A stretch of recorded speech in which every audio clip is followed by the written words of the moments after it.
Hi, my name is Michaelle Bradford, editor of Closets and Organized Storage magazine, and today we're here at AWFS in the Woodworking Network booth. And with me today, I have Kate Bernyk of Distinctive Design. Hi, how are you doing? Welcome. Thank you. So we just want to ask you a few questions. First one, why did you decide to become a designer? I think that it was a childhood problem. I would go to families' houses, aunts' houses, anywhere. I'd rearrange. I would move accessories. One time I took down an aunt's draperies and I got in a lot of trouble for that. But when you grow and you learn, and I realized that the space you're in influences how you live so dramatically. You go to a restaurant and the mood can affect how you even feel about your food. It's so visceral. Yeah. And so I just kind of traveled down that path. I went to school for interior design. Okay. And did that for about 5 years after college. Then I met now Taylor and her dad and transitioned into working for them. Okay. I find that closets are similar in basis. It is about structure and the framework, but it is more logical. Yes. Design is so emotional, and closets and storage gives you logic to that emotion. Logic and emotion. I love it. I love it. So now, do you have like a design philosophy that you kind of go by, or? In my own life, more is more. I want color and mayhem. I want someone to come to my house and be a little off-put. Oh, I want them to look around and think, why would they ever buy that? That's the weirdest thing I've ever seen. It was absurd. And then I want 100 of those.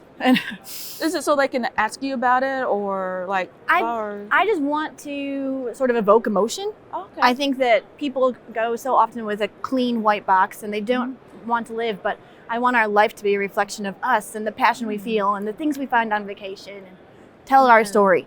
Yes. I saw one time where it said that when you die, you should have the best estate sale. So you should build your home and your house in a way that it's impactful. Okay. It's very interesting. So where do you find your design inspiration? I think just color and joy in closets and in that sort of industry. It's about my clients. It's how can I improve their life? Okay. I am by no means in my natural core of a person organized. I am at best a hot mess. I am a whirling dervish. I drop my keys. I lose my phone. I left my phone in a shoebox once after I tried it on. Oh, wow. It never goes well.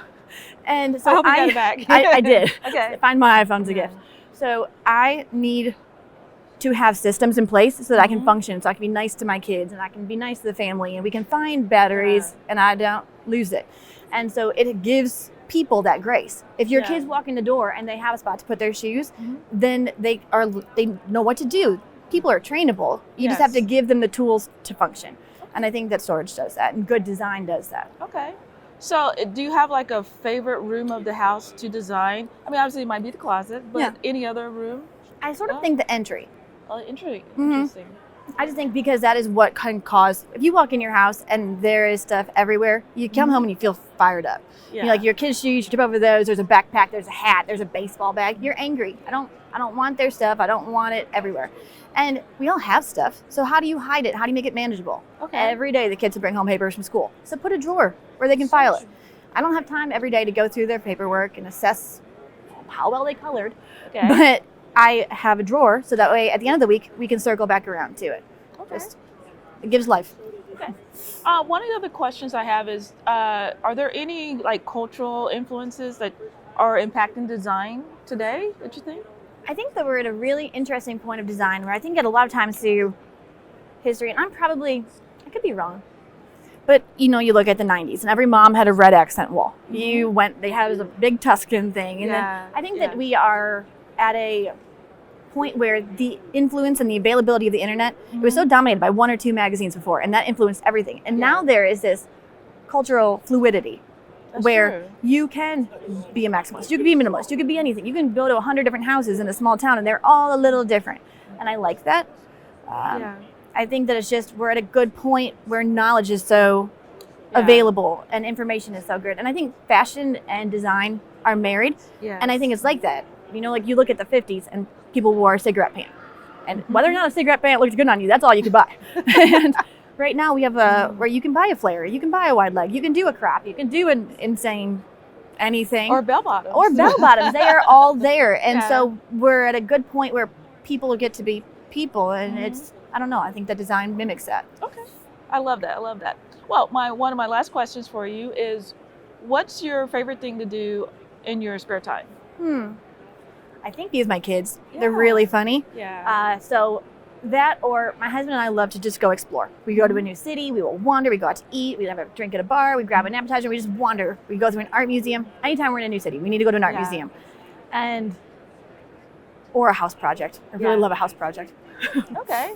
Do you find that impacts how you design, or while you're designing, will you think about like something you saw maybe like at the museum or? I think that it impacts how, yes and no. Yeah. I think that's more so impacted how I did interior design. So then that impacts how I live. But I think that when you're out and about in places like that, or when you're traveling and exploring, you find things that are practical. Like when you're here and you're doing something, or if you're in a hotel and they have this great storage idea, their world is so many creative and innovative people that when you're out and immerse yourself, you grow.